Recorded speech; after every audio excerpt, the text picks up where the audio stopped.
Hi B, I couldn't finish the video because there was some disturbance in the background, so please can you cut this out? And I'm going to continue the video from where I left off. We were talking about the urgent close. So many times I see basically negotiated terms going out and not being signed and sent back. And the reason for that is really because the recruitment consultant hasn't done their job properly. Clients will say, you'll quote 20%. Clients will say, we only pay 15%.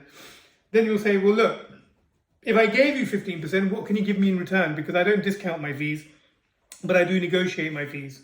Well, what kind of thing were you looking for? So, well, I'd want exclusivity for 2 weeks, all right? Because I can justify reducing my fees by 5% if I know that I don't have 5 other recruiters working the same role, because inevitably, you know, we will be calling the same candidates. It's not a question of skill. It's a question of there are some obvious candidates to go at and some candidates which are very difficult to identify to go at. And my recruiting skills will identify the ones that are hard to find, but I also want the possibility of getting the easy ones too. So for that, I'll reduce the fee down to 15%, but I want exclusivity and I need you to sign the contract by return. So I'll send it to you tonight and you need to send it back to me by tomorrow for the offer to be still valid. So a lot of recruiters forget to do that because, you know, they think, oh, wow, I've just got a vacancy. So, I mean, you know, I've just won the day. Well, you've done nothing. You've just taken a vacancy on. You know, vacancies are 10 a penny. The thing is getting a committed vacancy on where the client is believing in what you do and therefore giving you commitment by signing those terms and sending them back because he knows if he doesn't, the deal's going to expire. Second example, I've just found out about a candidate that has come onto the market that is only working with me. He is working for your direct competitor and has business to bring with him. He's only asked me to call 3 companies by name, and you are one of them. The other 2 have already been contacted and would like to meet him. Would you too? Right? Fear of missing out. Third example, I know you have other companies you're considering. Just keep in mind that this negotiated fee is only available this week as it's month end. On the basis that we are appointed exclusively, just keep in mind that this negotiated fee is only available this week as it's month end on the basis that we are appointed exclusively. So do let us know what you've decided to do as soon as possible. So these are the urgent closes, or 3 examples of. Just be careful you don't want to offer a discount in desperation. I agree. That would undervalue your product and make the chances of retaining customers this way less likely. Small little story. There was a consultant that we used to employ who would not drop his rate below 25% and insisted on being retained by one of the largest window companies in the world called Velux. And the sales director was dealing with 3 or 4 other recruiters who had dropped their pants basically on what they were willing to do to get the business.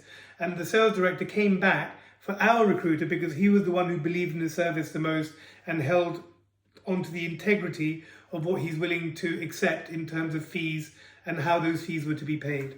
All right? So just bear that in mind.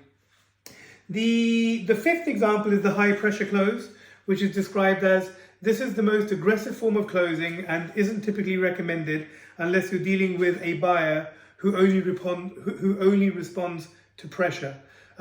So, I mean, there would be some instances, you know, where that could be. I could explain them, but I don't think they're relevant here. You might say something like, can I ask what's holding you back from starting the search today? We identified how we are able to solve the critical issues your business is facing. The longer you put this off, the worse these issues are going to get for you. So come on, mate. You know, let me get started now. What's holding you back? Or are you just happy to keep sinking deeper and deeper into the quicksand that you're in? Second example, it would be a shame if the area remains untended for any longer, as you may lose more customers and in turn more revenue, and to fix it will become a bigger and bigger problem, requiring a better and better person to come in that will probably cost you more to take on board. Do you really, really think you can afford for me not to start this search today? All right? Fear. The candidate is very interested in the role, but he has another offer. The CEO of that company is calling him regularly for a decision. If we don't offer him by close of business tomorrow, we're likely to lose him. So what are you going to do, Mr. Client? Do you have the power to get this offer out tonight? Forget tomorrow. All right? Now, this technique emphasizes the consequences that will happen if the prospect doesn't purchase your product. A bit bleak. Like I said, this technique should be used sparingly. But it also depends on who you're dealing with, you know, because sometimes in a conversation you can kind of pick up a vibe that the sales director's nervous or the MD's nervous, or, you know, they're worried about their prospects. And, you know, considering that this is July 2022 and the world is in the worst economic shape that it's ever been in, I anticipate over the next 12 to 18 months that we're likely to come across quite a few of these people, you know, who'll be worried about their future. And I have actually made quite a few closes personally along these lines, and it was actually, believe it or not, in a recessionary environment. So this high pressure close works when you have the right kind of decision maker on the other end of the phone who is sitting there thinking, oh man, we need business, you know, I'm going to struggle. If we don't win £1 million worth of business over the next year or so, I think I'm going to have to shut my doors. Right. Well, it's clear then. I need to start this search today. And by the way, I charge 25% and I charge a third up front. I'm assuming that's going to be okay for you based on the problems you're facing. Did you see what happened there? Bit of an opportunity I saw to be able to close that client down for a commitment in terms of fees up front. And therefore I know, you know, the time I put onto this is going to be well spent time. The site that I went to get these, there's 6 forms of closes, but 5 I've actually gone through with you today, had a 6th one as well called the custom close. And it describes it as following. Seeing as how you spent enough time talking to the prospect and studying up on their needs, you could easily completely custom approach your close. Use details you've learned along the way, craft a close that speaks directly to them.